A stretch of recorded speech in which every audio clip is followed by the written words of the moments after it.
All right, Abdullah, I think we're about to see you on the screen. And I think, if I'm not mistaken, I see Adam Abdelmullah on the screen as well. Yes, so Adam, welcome. We'll start with we will start with Mr. Al Dardari. So please, Abdullah, you have the floor, and then we have some slides here up on the screen. Please go ahead. And we also have Sudipto Mukerjee from UNDP. So we have a lot of colleagues on Syria. But please go ahead, Adam. Please go ahead, Ali. Indeed. Thank you very much for the opportunity. And I'd like to again thank you and thank Adam for joining us today. It's just another symbol of how closely we as a UN country team work together in Syria. The team has been working since 8 December. Fervently in order to develop a UN Syria transition plan, and whatever UNDP is doing these days in preparing for socioeconomic recovery and a governance offer falls under that common UN framework. And also I'd like to thank my colleague Sudipto and his team in Damascus, who have managed since 8 December to actually produce this excellent piece of work that I'll be summarizing to you in a minute, using data that they have been working on for the last few years, actually. So let me start by saying that our report talks of very enormous, huge, whatever term we can use to explain the humanitarian impact of the Syria war, which you have been following up, but let me try to summarize. The lives lost in the Syria conflict so far, what has been recorded is 618,000. So this is one of the deadliest conflicts in recent history. 113,000 people forcibly disappeared, and we don't know their fate yet. And forcibly displaced people is more than half of the population, with 7.2 million IDPs and 6 million refugees. The economy and the economic impact is also enormous. The GDP loss is more than half. The people living in poverty today are 90% of the population. That is 3 times the level of poverty of 2010. And living in extreme poverty today is 66% of the population, which is 6 times the level of 2010, which was 11% of the population. Unemployment rates increased from 8% to 24%, with 5.4 million people have lost their jobs. And the dependence on assistance is today 16.5 million Syrians depend on assistance. With food security, acute food security is 4%, severe food insecurity is 52%, and at risk are 13% of the population.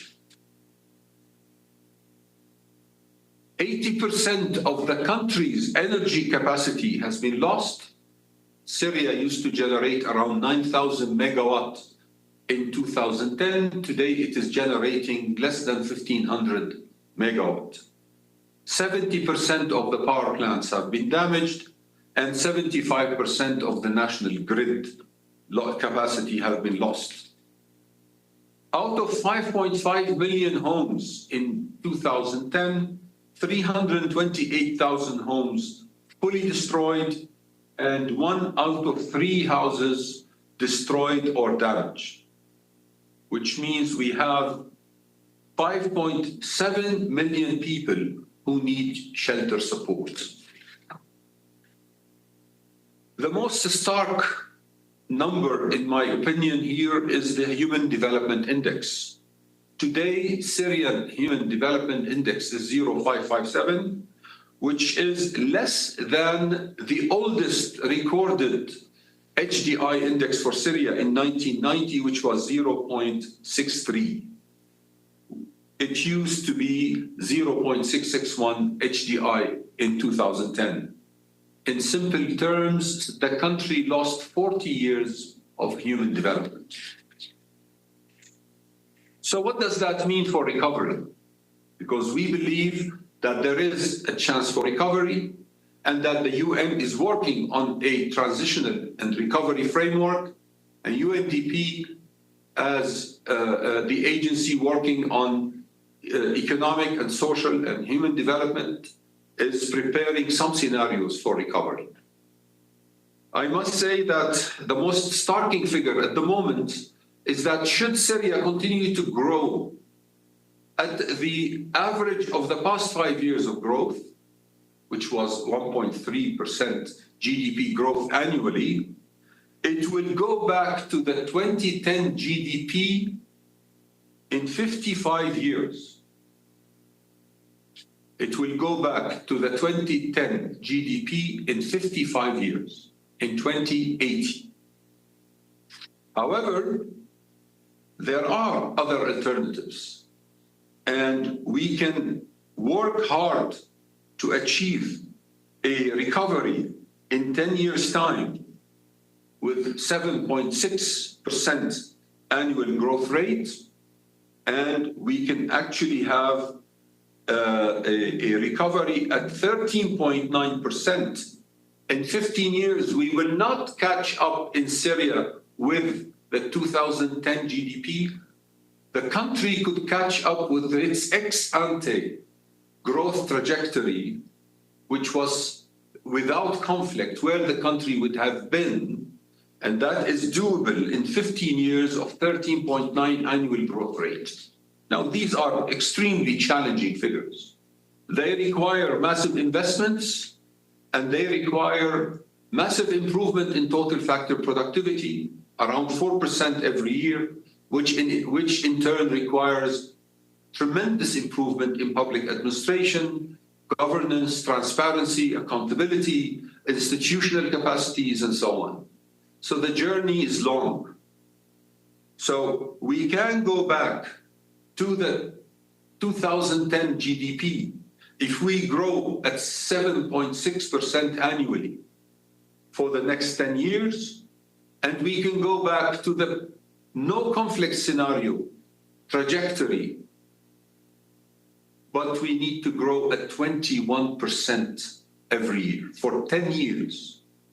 Or we can go back to the 2010 GDP by annual growth of 5% for the next 15 years, or go back to the ex-ante growth trajectory with an annual growth of almost 14%. And we can have a third scenario where we can regain the 2010 GDP in 20 years' time at an annual growth of 3.7%, or we can catch up with the ex-ante growth scenario at a 10.3% annual growth. All these scenarios are difficult, but clearly we can see that the status quo is untenable. There is no population, and the people of Syria cannot wait 55 years to go back to a situation that was not satisfactory in 2010.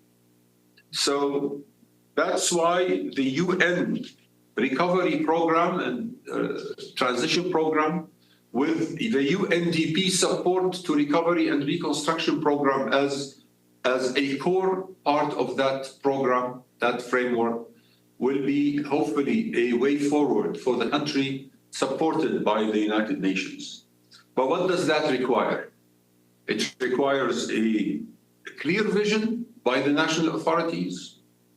It requires dramatic governance reforms, as I said before, with capable, transparent, accountable, representative, inclusive institutions that are suitable for the new social contract, and at the same time protect investors in a country that will need at least $36 billion in economic investments, excluding housing, to reach those levels of growth.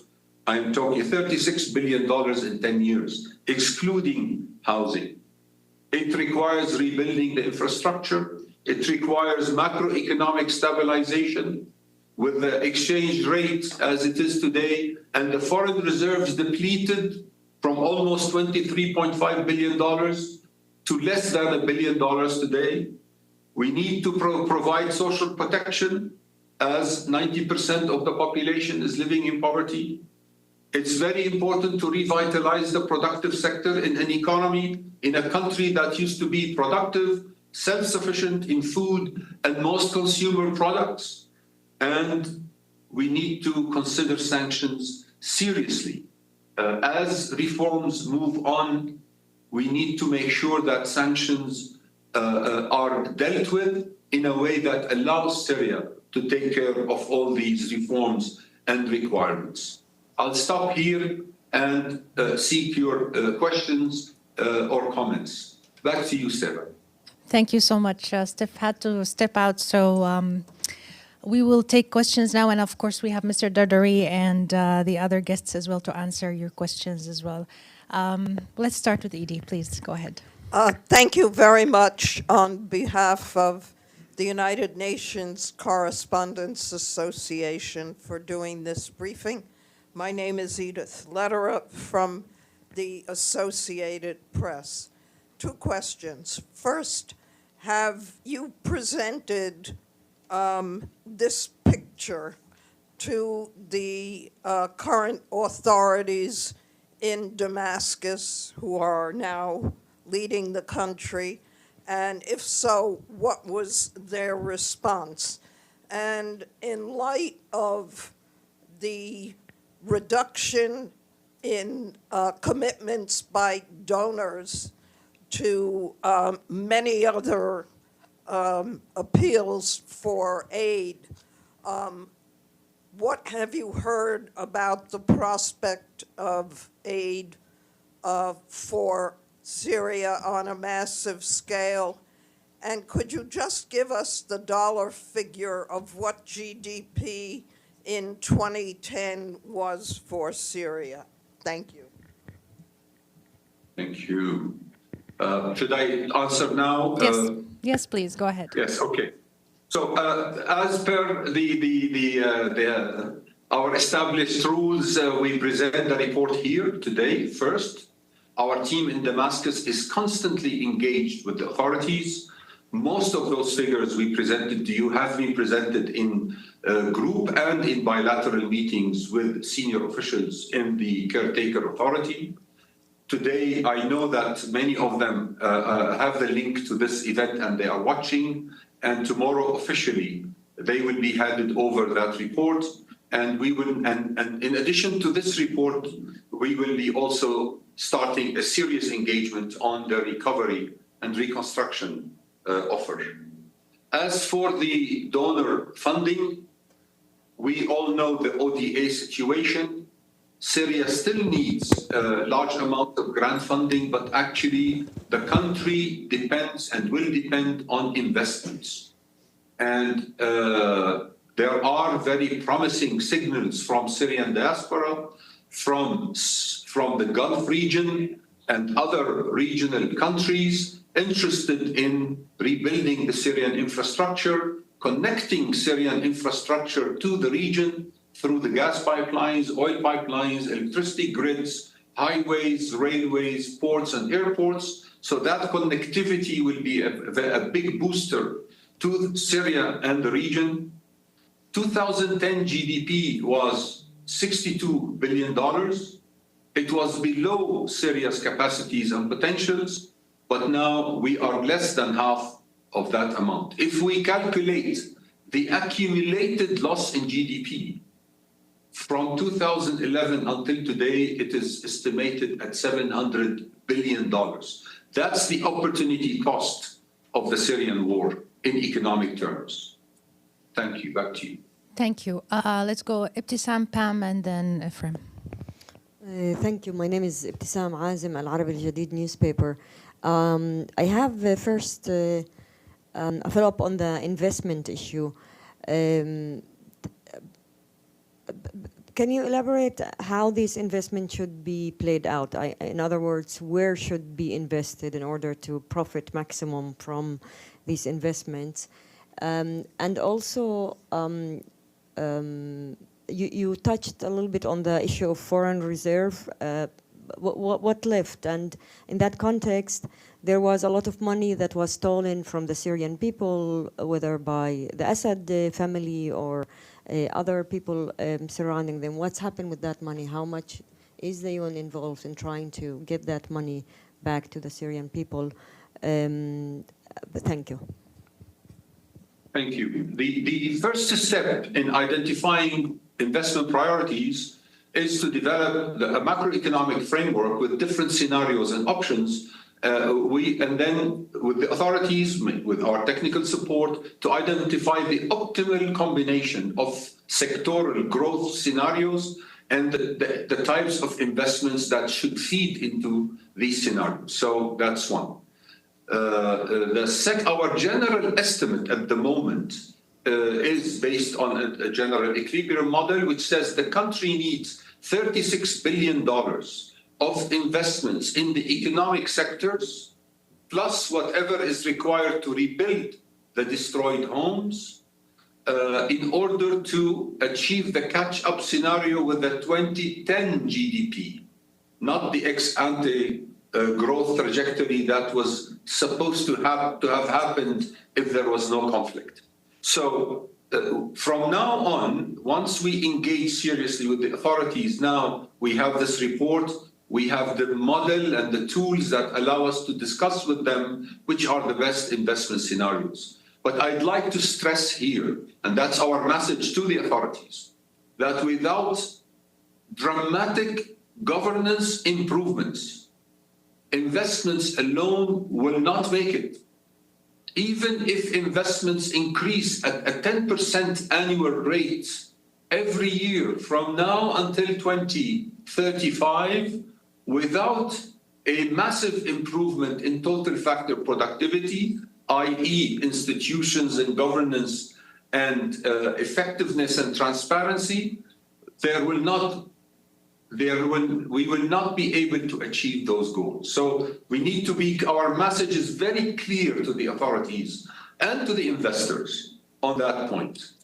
Of course, as I said, we need to prioritize public services, electricity, water, sanitation, health, education, but also economic production, agriculture, industry, export industry, and other types of industries. On the reserve, in 2010, Syria had almost $23.5 billion of reserves. Now, it's not a question of numbers, as you know, dear Ibtisam. It's a question of how many months of imports those reserves will allow you if you have zero income in hard currency. Syria was able to import all its needs for 18 months if it had lost all its income in foreign currency. That is a huge buffer zone. And that's what maintained an economy for years after the beginning of the conflict. But that's all evaporated, whether in mismanagement of the exchange rate, whether in corruption, whether in direct stealing from the central bank coffers, huge amounts. We don't have yet a detailed figure on what was stolen, where is that stolen money, and if the new authorities would like to pursue stolen assets recovery work. Should they do that, the UN will look into that question. I hope I answered. Thank you. Pam, please go ahead. Thanks so much. Thank you so much for the briefing. It's Pamela Falk from U.S. News and World Report. You talked in the report, I have not seen the full report, but today about strengthening social protection. But you didn't mention anything about either counterterror or the resurgence of ISIS. Now, I know you're UNDP, and that's not your mandate, but isn't there a bit of an elephant in the room? There's been a lot of reports of targeted assassinations against ethnic minorities. Doesn't that impede some of the economic development you're looking for, or does it not? Thank you. Thank you very much. There is no rebuilding without peace, security, and stability. And we believe that peace, security, and stability emerge from the social cohesion and the ownership of the population, all of the population, of this plan for recovery. And that's why when we say we want a representative institution, we want inclusive institutions, we call for accountable and transparent institutions. I think our call for security and stability is, taken for granted. There is no recovery without stability and security for everybody in Syria. So we assume that this parallel track on policing, on just policing, justice reforms, and separation of powers and all this, and as you know, UNDP works on governance and has an offer to the authorities to work on these matters. Thank you. Let's go to Ephraim, then Maggie, then Sinan. Thank you, Shireen. Thank you so much. It's Ephraim Kosaifi from Arab News Daily. You elaborated on the investment. Could you also do the same on you mentioned the amount of grant funding. How much of that do you think now would be useful? Also the sanctions. Are you calling for the complete removal of sanctions right now? And if sanctions are removed, could you just tell us in numbers how would that improve the whole situation? And if I may, what does exactly effective governance improvement look like to you? Okay. So let me say that at the moment we are starting what we call the Integrated National Financing Framework for Syria. That INFF will determine the financial flows in and out of the country and how much of that is sufficient to achieve the desired objectives. We'll look at tax revenues and domestic tax revenues, customs tariffs, grant funding, loans, investments, remittances, all of that, and then align that with these recovery plans. Only then, and that should not take a very long time, only then we can determine the exact, not the 100% exact, but at least a very good order of magnitude of how much grants the country should expect to receive. But we know that the ODA outlook may not always as countries wish. So our objective in this recovery plan is to rely on investments and rely on good management of these investments. So let me give you an example of institutional requirements. The country wants to attract private investments into the infrastructure sector. If you want to invest $100 or $200 million in a power plant or in a highway, a BOT highway or so on, you need to, first of all, be sure that you can go to the court and the court will treat you equally if you have a litigation with your counterpart, which is the government. You need to make sure that there is internationally recognized arbitration systems. You need to make sure that your money can come in and leave the country. You need to make sure that your banking system respects the highest standards of banking, and so on and so forth. I can give you a very long list of things that need to be done and are not there yet. So this is an arduous journey. This is not an easy journey. So that's why our offer covers most of these matters and insists on the institutional improvements. And at the end of the day, as you know, the institutional matter is a matter of the new social contract. How do the people of Syria want their institutions to represent them and reflect their priorities? I think that's a bigger issue than a technical offer of technical assistance. On the sanctions, now, the sanctions in essence is a political question. It's not a technical matter. How are they reflected? I'll give you an example. Who is going to bring those investments of $36 billion? And they're not really sure that the banking sector is free to bring in money, to use SWIFT, to transfer funds, and to invest. How do you make sure that your shipments into Syria of raw material or semi-manufactured products are protected? How do you make sure that your exports from Syria could arrive to their destination and money will be paid for those exports? So in every step of the way in recovery, sanctions will play a role. the chilling effect of sanctions, what we call the over-compliance, will accompany those sanctions. So our call here is, please understand the impact of sanctions and act accordingly. Thank you. Thank you. Okay, let's go to Maggie, Sinan, and then Bisan. Thank you, Mr. Al Dardari. It's Margaret Bashir with Voice of America. So this roadmap that you're giving to the Syrian interim government, if they choose to accept it or implement it, is UNDP going to be by their side helping them facilitate it, or is this something you're just presenting them for them to kind of figure out their own way forward? Could you just clarify that, please? Thanks. Should they accept as part of the UN transition plan, we are ready to provide the necessary technical assistance for the implementation.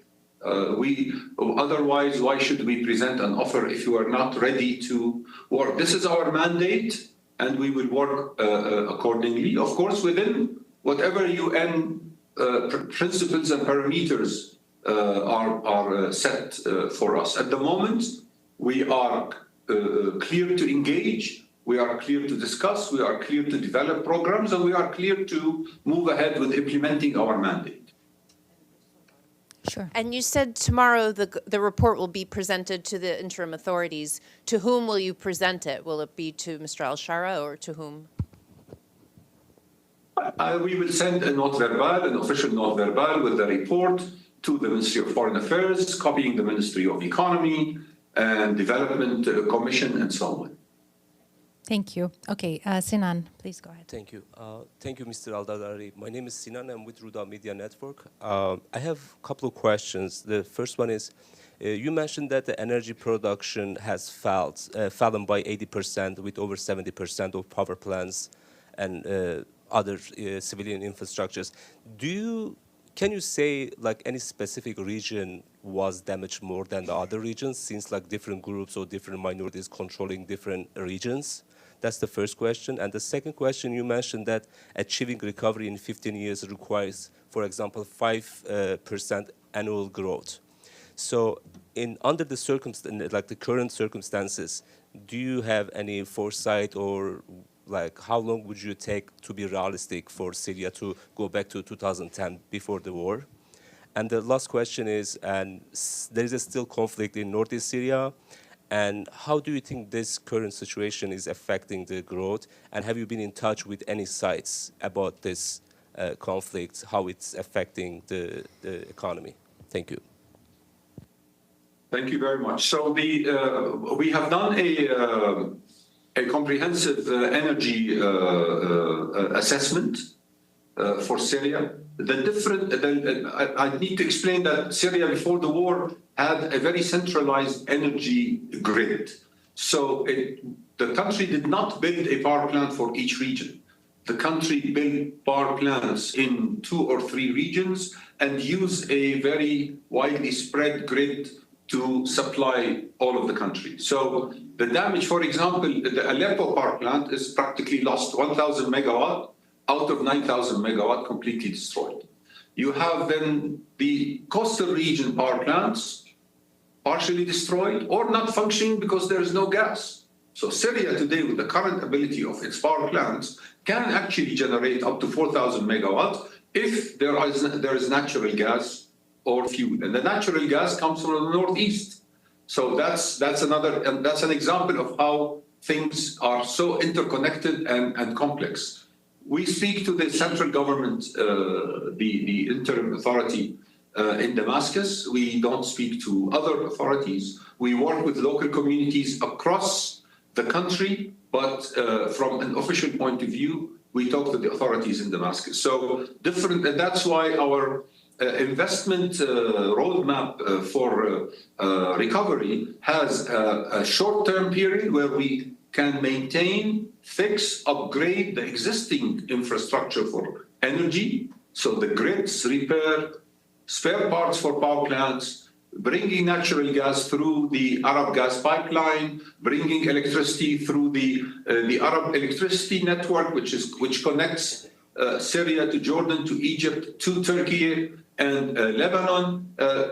Use as much of the available resources as possible. Meanwhile, in parallel, work on a longer-term investment plan for what the country may need in 2035 is about 15,000 megawatt, compared to a generation capacity of less than 1,500 megawatt today. Your questions are answered? Okay. Bisan, please go ahead. Thank you very much, Mr. Dardari. This is Bisan Abu Quaik with Al Jazeera Arabic.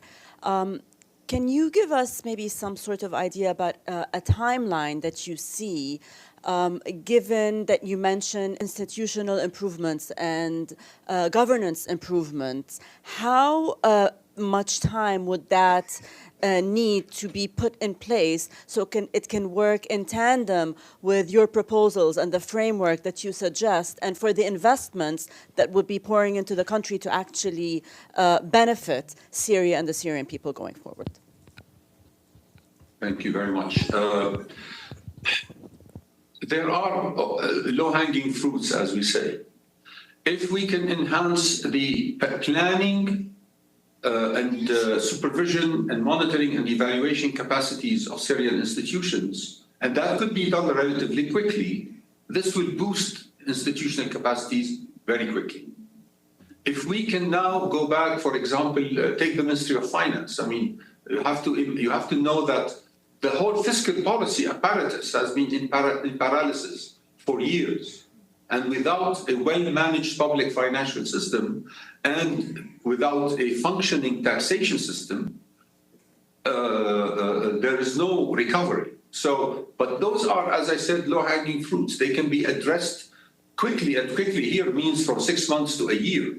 Nothing will happen much faster than that. That's why the timelines have to be very well sequenced and connected to each other. And of course, the more resources we receive from our development partners, the faster we can achieve those institutional developments. Thank you. Tony, and then Ibtisam again. Thank you, Tony Naddaf, Al Hurra TV. Thank you for this briefing. I'll have a follow-up question on my colleague Sanan here. Parting and starting with the fragmented reality in Syria today, your assessment, does it cover all Syria or specific regions? And also the proposal and this roadmap that you are proposing, does it really include all the region, knowing the current situation and the fragmentation happening in Syria? And how does it really, is this going to be challenging for you in terms of implementing this roadmap? And also I wanna hear from you about the impact of the war, 14 years of war in Syria, on the minorities specifically. If you can give us and elaborate a picture on this impact on the minorities in Syria specifically. Thank you. Thank you very much. Look, I just gave an example on the power generation capacity. If natural gas is flowing from the northeast, with repairs and maintenance of the current infrastructure of power plants, generation can increase from 1,500 to 4,500 in very short time. So we work in the technical area, of course, as you know. So we will do a scenario with natural gas flowing from the northeast, and a scenario where natural gas is not flowing from the northeast. That's one.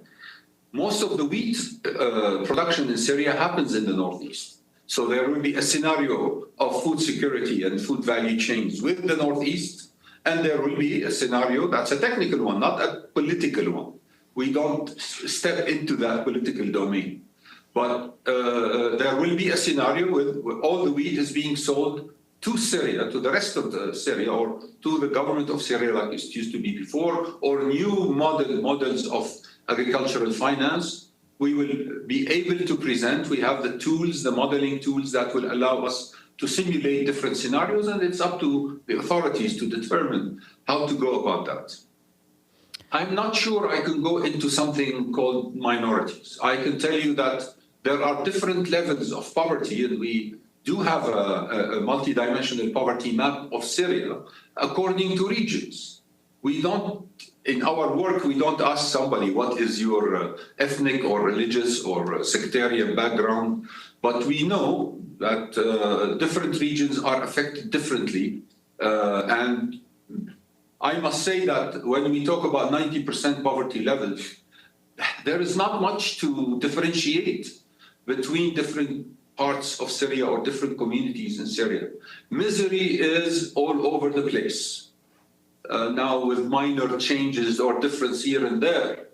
But I cannot say that there are privileged areas and non-privileged areas. If this is, I could, from a technical point of view, scientifically, the results of the multidimensional poverty mapping don't tell us such a story.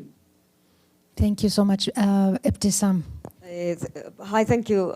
Just a quick, Ibtisam Azm again, just a quick follow-up. You talked about energy a lot, and because of its important for the whole development. I'm just wondering also, as a follow-up, to which extent renewable energy is playing a role in your planning and should play also a role for the future in Syria. Thank you. I think the future of energy in Syria and all over, I mean, we are, after all, the Sustainable Development and Green Growth institution, right? So for us, it is what is the best, optimal, the greenest and the most sustainable energy mix for Syria. Syria will need 15,000 megawatt by 2035 in order to fulfill its economic and domestic, I mean, housing needs and so on. But should that all come from fossil fuel? Or can we have off-grid solar grids? Do we have standalone solar? Do we use wind power? All of these things are actually already in the energy assessment that we have done, and we believe that an effective, optimal combination of the greenest possible way forward will be what will be offered to the authorities to take into consideration. I need you to also consider that you can have an excellent mini-grid, solar mini-grid, but it's not enough for an industrial park. Industries need to take off very strong generation capacity. So these are technical aspects so we will optimize within the economic needs, the environmental needs, and the actual needs on the ground. Thank you. Going back to AP. Thank you very much. Mr. Dardari, is there a chance that we could get either the report today or at least your presentation with all of those myriad numbers that you reeled off at the beginning? And second, we haven't heard from your colleague on the ground in Syria, and I wondered if I could ask him, what is your assessment of the interest of the transition government in trying to do something quickly to start reviving the economy? Thank you. Your question is for Mr. Mukerjee. No, but just to say that the report is available, please, I'll make sure that my colleagues make it available to you now. The embargo is off. You can have it today, and also the power plan, the PowerPoint presentation. We spoke about power plants too much. So, and now my dear friend and colleague, Sudipto, the resident representative of UNDP in Damascus, is at your disposal. He has his finger on the pulse much more than I do. Thanks very much, Dr. Dardari, and thanks and very good afternoon to everybody from Damascus. I think the caretaker authorities, as far as we can feel, they're definitely extremely keen to make sure that there is a level of stability that can be achieved very, very quickly. They understand the pressures. They understand the expectations that have been raised for a situation where the people in need are actually increasing by the day.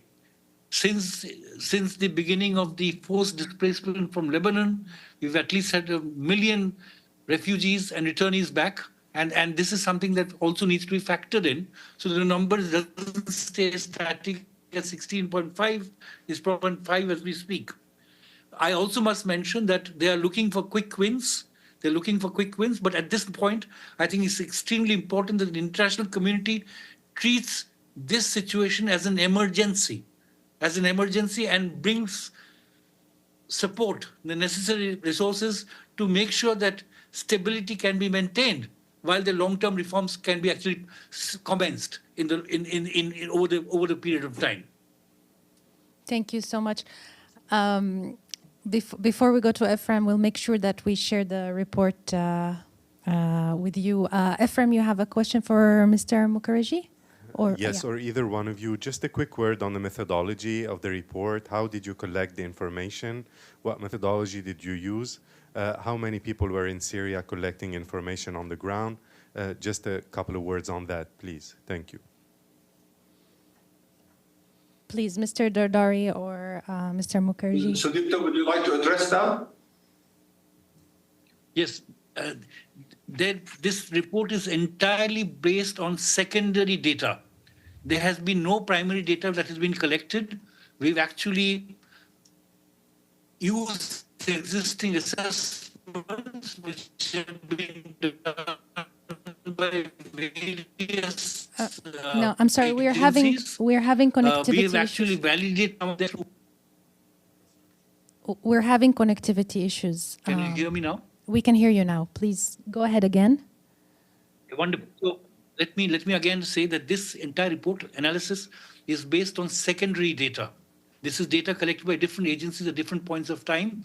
They have been validated to an extent and triangulated to make sure that we have a powerful picture to present to you. And in fact, there have been a lot of focus group discussions, key informant interviews, and a lot of ground level validation that has been done. I must also mention that this builds on two other previous socioeconomic impact assessments that we had done. One was during the COVID period, and the second one was following the earthquake in 2023, when again, all UN agencies came together and actually did a multi-sectoral earthquake recovery needs assessment. So we have basic data available and on which this assessment has been built. Thank you so much. Going forward, let me also add this. Going forward, we believe that this is something that needs to be continued in multiple sectors because the new authorities need to have credible data at their disposal to be able to actually work on policies and programs. Thank you so much. I appreciate it. I don't see any more questions. So I'd like to thank Mr. Abdallah Al Dardari and Mr. Sudipto Mukerjee. Thank you so much for your time, and thanks to everybody. Thank you.